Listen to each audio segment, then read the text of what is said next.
පින්නක්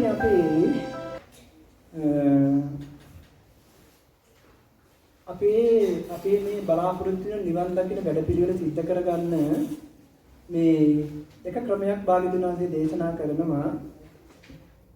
ඒ කියන්නේ අපි ඔයත් වහන්සේනේ ඉන්ද්‍රිය ධර්ම කියලා කොටස් ටිකක් තියෙනවා. මොනවද ඉන්ද්‍රිය ධර්ම? ඔය ධර්මතා අපේ චිත්තසංතානේ දියුණු වෙන්න ඕන. ඕව වැඩෙන්න ඕන. සම මට්ටමටපත් වෙන්න ඕන. ඒ ඉන්ද්‍රිය ධර්ම සමභාවයටපත් වෙන්න ඕන. මේ අපේ මේ සම්මා සමාධිය ආදී වටිනා කියන ගුණ ධර්මයන් දියුණු වෙන්න උදා කරගන්න ඔන්න ඔය කියන ගුණ මේ ඉන්ද්‍රිය ධර්ම බලවත් භාවයෙන් ඉහළට එන්න ඕන. එතකොට ඔය ඉන්ද්‍රිය ධර්ම වල අපි හැමතිස්සෙම කතා කරන මොළටම තියෙන මොකක්ද? ශ්‍රද්ධාව කියන කාරණේ. ශ්‍රද්ධාව මූලිකයි. ඔය ශ්‍රද්ධා බීජන්ත පොවුට්ටි. ශ්‍රද්ධාව මේ ශාසනයේ බීජයයි. ආරම්භක ධාතු වගේ අතරම මුල මූලිකවම තියෙන බුදුරජාණන් වහන්සේ අංක 1ටම ඉන්න මගේ ලෞතර බුදුරජාණන් වහන්සේ නොහිටින්න මට මේ ශ්‍රද්ධාව කියන වචනේවත් අහන්න ලැබුණා. සසරෙන් සම්පූර්ණම අත්මිදෙන්නට සම්පූර්ණ එක අත්මිදීමට අවශ්‍ය කරන සියලු මාර්ගය අඩුවක්ම නැතුව මගේ ලෞතර බුදුරජාණන් වහන්සේ දේශනා කළ තියෙනවා. එතකොට ඒ කැපවීම කරන්න ගත්තු වෙහෙස මේ බුද්ධත්වයට පත් වෙන්න ගනිපු වෙහෙස කොහොම කතා කරලා ඉවර කරන්නද? ඒ උත්තරීතර සම්මා සම්බුද්ධත්වයට පත් වුණු බුද්ධ කයාව ඒ ස්ථානයේ පින්වත්නි ඔයත්ගේ පිනට මගේ පිනට අදටත් සමහර උත්තමයන් වහන්සේලාගේ අනගාരിക ධර්මපාල වගේ උත්තමයන් වහන්සේලාගේ අතිශය පැදිහත් වැඩපිළිවෙල ඔස්සේ ඔය ඇස්වලට මේ ඇස්වලට දකින්න තවමත් ඒවා තවමත් තියෙනවා. තවමත් ඉන්දියාවේම තියෙනවා අපිට බලන්න දකින්න පුළුවන් විදිහට ඇහෙන් ස්පර්ශ කරන්න පුළුවන් විදිහට අතින් ස්පර්ශ කරන්න පුළුවන් විදිහට ඒක තවමත් විරාජමානව තියෙනවා. එතකොට පින්වත්නි ඒ ස්ථානයේ වර්තමානයේ ස්වභාවය කොහොමද?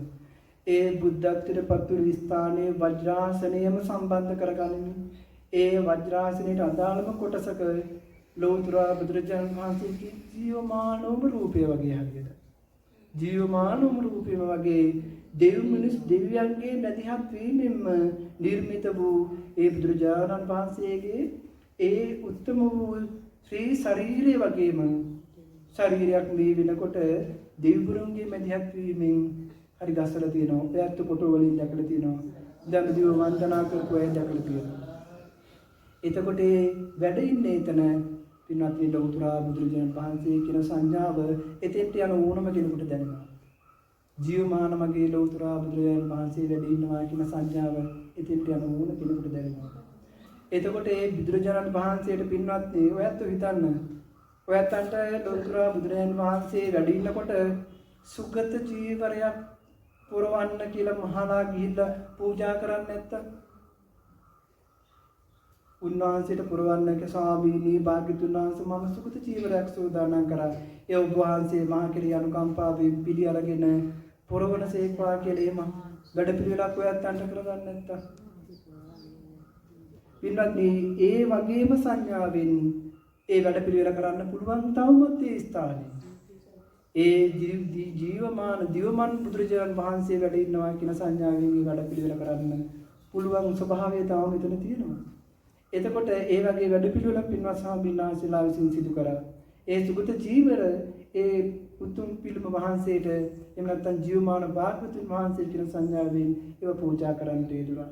ඒ භාග්‍යවතුන් වහන්සේ සුගත ජීවර පෙරවුවා හා සමානව ඒ එතන ස්ථානයේ තිබුණු සුගත ජීවර පින්වත්නි සාමින් වහන්සේලාට ලැබුණා. ඒ පුරවන්නට යෙදුණු සුගත ජීවර සාමින් වහන්සේලාට ලැබුණා. පින්වත්නි මේ සුගත ජීවර අපි ලංකාවට වැඩම කරන්නට යෙදුණා. මේ සුගත ජීවර වඩම්මන මොහොතයි. අධිකතර ශ්‍රද්ධාවෙන් ඒ පිළිබඳව හැඟීම් ඇති කරගෙන ඒ සුගත ජීවර වඩම්මීම සමගම අපි එකතු පාදා වෙමු.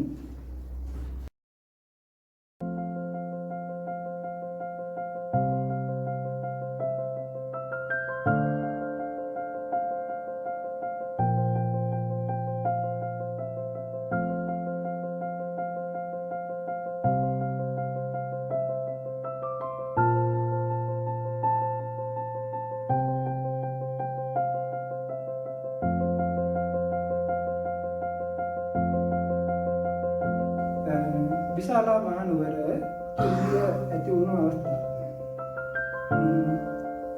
මිනිස්සු බොහෝ ප්‍රමාණයක් ජීවිත නැති වුණා. ඒ අවස්ථාව දුරු කරගන්න භාග්‍යතුන් වහන්සේගේ මැදිහත් වීමෙන් ආනන්ද ස්වාමීන් වහන්සේ ඔයත් දන්න විදිහට මොකක්ද දේශනා කරපු සූත්‍රය? රතන සූත්‍රය. ඒ ස්ථානයේ භාග්‍යතුන් වහන්සේගේම ඒ පාත්‍රය අරගෙන ඒ පාත්‍රයට පැන් පුරවලා ආනන්ද ස්වාමීන් වහන්සේ ඉතින් මේ විශාල මහනුවර පුරාවටම ඒ භාග්‍යතුන් වහන්සේ දේශනා කරපු සක්වලක් දක්වා ඒ රතන සූත්‍රයේ සක්වල කෙලලක්ෂයක් දක්වා ඒ රතන සූත්‍රයේ පින්වත්නි ආනුභාවය පවතිනවා. එතකොට ඒ රතන සූත්‍රය දේශනා කරමින් පිරිත් කරන්නට යෙදුනා ඒ මුළු විශාලාපුරයම. එතකොට ඒ ස්ථානය පින්වත්නි අදටත් තියෙනවා. ආනන්ද ස්වාමීන් වහන්සේ විසින්නේ රතන සූත්‍රයේ මේ විශ්ව ධාතුවේ පළවෙනි වතාවට දේශනා කරපු ඒ ස්ථානය අදටත් තවම තියෙනවා. පින්වත්නි පින්වත් ස්වාමීන් වහන්සේලා එතනටත් වැඩම කරලා ඒ දේශනා කරපු රත්න සූත්‍රයේ ස්ථානයේ ඉඳගෙනම පින්වත් ස්වාමීන් වහන්සේලා රත්න සූත්‍රය සජ්ජායනා කරමින් පිරිත් නූල් පිරිත් කරන්නට යෙදුණා. එතන විතරක් නෙමෙයි එපමණකුත් නෙමෙයි පින්වත් ස්වාමීන් වහන්සේලා වැඩම කරන්නට යෙදුණා.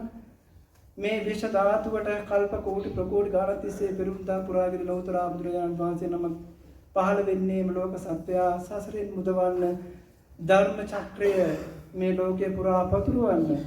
එතකොට මේ ඉස්ලාම දේශනා කරන ධර්මයේ තමයි ධම්සක් පැවතුම් සූත්‍රය. ඒ ධම්සක් පැවතුම් සූත්‍රයේ දේශනා කරපු ස්ථානය ඉසිපතන මිගදාය පින්වත්නි ස්ථාන අටක් තියෙනවා. ඒ භාග්‍යතුන් වහන්සේ මුලින්ම දේශනා කරන්නට යෙදුණු මේ ධම්සක් පැවතුම් සූත්‍රයේ දේශනා කරපු ස්ථානයේ ඉසිපතන මිගදායේ පින්වත් ස්වාමීන් වහන්සේලා දවදිව පින්වත් ස්වාමීන් වහන්සේලා ළඟට පාදා වෙලා ඒ ලෞතර බුදුරජාණන් වහන්සේ නිවනම අරමුණු කරලා දෙන්න ඒ ධම්සක් පැවතුම් සූත්‍රය දේශනා කරමින් සජ්ජායනා කරමින් ඒ පිරිත් නූල් නැවත පිරිත් කරන්නට යෙදුණා. පින්වත් මේ පිරිත් නූල් ලංකාවට අපි වැඩමන්නට යෙදුණා. එතකොට ඒ අයුරින් නොයෙක් කැපවීම් කරලා පිරිත් කරපු පිරිත් නූලක් ඒ වගේම අර ලෞතර බුදුරජාණන් වහන්සේට පෙරළුවා හා සමානවම සුගත චීවර අපි කිව්වා අපිට ලැබුණා කියලා. ඒ සුගත චීවර කොටස් වශයෙන් වෙන් කරලා ඒ සුගත චීවරයක ප්‍රමාණයකුත් ඒ පිරිත් නූලකුත් පින්වත්නි ඔයන්තෝ පින තිබුණා ඒ සුගත චීවරයක් අත දරන්නට ඒ පිරිත් නූලක් අත දරන්නට අද දවසේදී.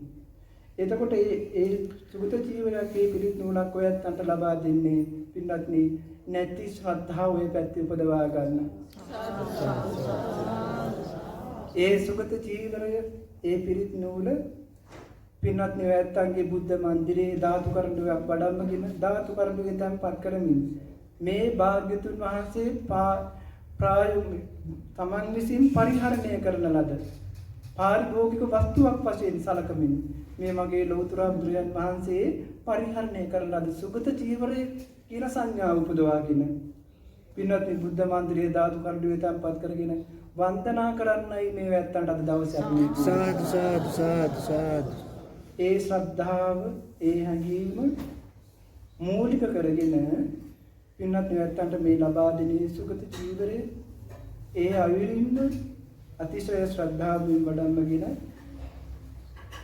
මට සසර ගමනෙන් අත් මිදෙන්නට මං වැඩ පිළිවෙල අද දවසේ ඉඳන් ආරම්භ කරනවා කියන සංඥාව උපදවාගෙන භාග්‍යතුන් වහන්සේ දිනපතා වන්දනා කරනවා. ඒ වෙනුවෙන් අපි මේ පරිස්කාරය ඔයත්ගේ සසර ගමන කිටි කිරීම පිණිසයි අපි මේ පරිස්කාරය ඒක අරමුණු කරගනිමින්ම මේ පරිස්කාරය ඔයත් ඈත්මතින් ලබා ගන්න. සාදු. හැම දිනකටම තිරුවන් සරණයි.